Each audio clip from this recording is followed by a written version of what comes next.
The Hangar 9 AnglePro digital angle meter comes with an 18-inch bar, and that's fitted with the mounts for checking wings and stabilizers for incidence, and you get this clamp-on mount with the AnglePro itself. The meter goes back and forth between the bar and this mount easily. To mount the meter into either of those bases, you just slip it into place like this. That's all there is to it. Here I'm just going to compare the incidence of my main wing to that of the horizontal stabilizer. And I don't have to level the plane itself to start with, as I push this acquire button, and that zeroes out the AnglePro at whatever angle it's at. This is a really handy feature of this unit.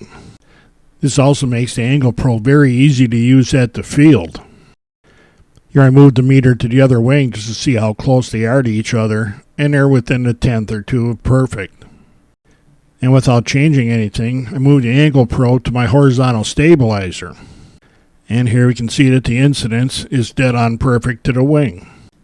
That pretty much eliminates any excuses I have of this plane not flying straight and level. I lucked out that my wing and stabilizer are perfectly aligned, but this would be a great check to be making while we're assembling these ARF kits. Making even small corrections to the horizontal stabilizer during assembly can mean a lot to how a plane will fly. And without a meter like this, you're never going to know for sure if the stabilizer is right or not. Here I put the meter on the control surface clamp with its cushioned pads that won't mar up the surfaces. I like to locate a rib or structure within the surface being checked and put the clamp on that. And then I can see just how much of a throw I actually have up or down. Then I can lower the control surface again, flip the dual rate switch, and see how much I've got set there.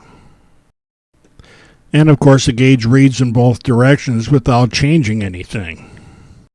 And after you clamp it in place, using the AnglePro is hands-free, so you can use your hands to adjust the dual rates, whatever settings you need to in the radio.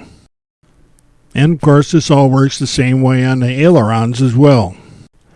I also use the AnglePro to make sure that both of my ailerons have the same amount of deflection. This U-shaped part of the bar mount is so you can connect this to a motor to check those angles as well. To check the rudder throws, everything is done the same except you have to start with the plane on its side naturally. And as with the other control surfaces, it works in both directions so we can do the complete setup.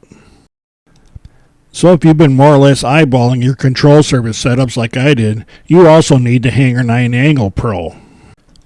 It's always better to really know what's going on and not just think we know what's going on.